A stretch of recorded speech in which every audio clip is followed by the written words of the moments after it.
ભરૂચ જિલ્લાના વાલિયા તાલુકાના પઠાર ગામે રહેતા વિક્રમસિંહ રવિન્દ્રસિંહ નામના ખેડૂતની શેરડીનો ઊભો પાક અજાણ્યા તત્વો દ્વારા સળગાવી દેવામાં આવતા ભારે નુકસાન થવાની ઘટના સામે આવી છે। આ ઘટનાને લઈને સમગ્ર વિસ્તારમાં ખેડૂત વર્ગમાં ભારે રોષની લાગણી જોવા મળી રહી છે। આ બાબતે પીડિત ખેડૂત દ્વારા વાલિયા પોલીસ મથકે લેખિત રજૂઆત કરવામાં આવી છે અને દોષિત તત્વો સામે તાત્કાલિક કાર્યવાહી કરવાની માંગ કરવામાં આવી છે। ઉલ્લેખનીય છે કે વિક્રમસિંહ રવિન્દ્રસિંહ પત્રકાર તરીકે પણ કાર્યરત છે અને અગાઉ પણ તેમની ખેતીને વારંવાર નિશાન બનાવી નુકસાન પહોંચાડવામાં આવ્યું હોવાનું સામે આવ્યું છે, જેના કારણે આ ઘટનાને માત્ર અકસ્માત નહીં પરંતુ સુનિયોજિત કૃત્ય તરીકે જોવામાં આવી રહી છે। સ્થાનિકોમાં એવી ચર્ચા છે કે બુટલેગરો તેમજ ભૂમાફિયા સંબંધિત સમાચાર પ્રસિદ્ધ કરવા બાબતે રાખવામાં આવેલી રીતના કારણે લુખ્ખા અને સમાજ વિરોધી તત્વો દ્વારા ખેડૂત પત્રકારને હેરાનગતિ કરવામાં આવી રહી હોવાનું માનવામાં આવે છે। અત્રે ઉલ્લેખનીય છે કે ઝઘડિયા તાલુકાના એક પત્રકાર ઉપર પણ થોડા દિવસ અગાઉ ભૂમાફિયા દ્વારા હુમલો કરવામાં આવ્યો હતો। આવા બનાવો બાદ હવે ફરી એકવાર પત્રકાર અને ખેડૂતની ખેતીને આગ ચાંપતા કાયદો અને વ્યવસ્થા અંગે ગંભીર સવાલો ઊભા થયા છે।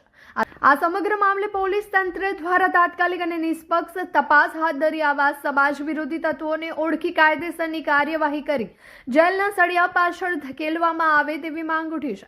ખેડૂત સંગઠનો અને પત્રકાર મંડળોએ પણ આ ઘટનાની કડક નિંદા કરી છે। હવે જોવાનું રહ્યું કે પોલીસ તંત્ર આ ગંભીર ઘટનાને કેટલા ગંભીરતાથી લઈને દોષિતને ઝડપી ન્યાય અપાવે છે કે નહીં તે જોવું રહ્યું।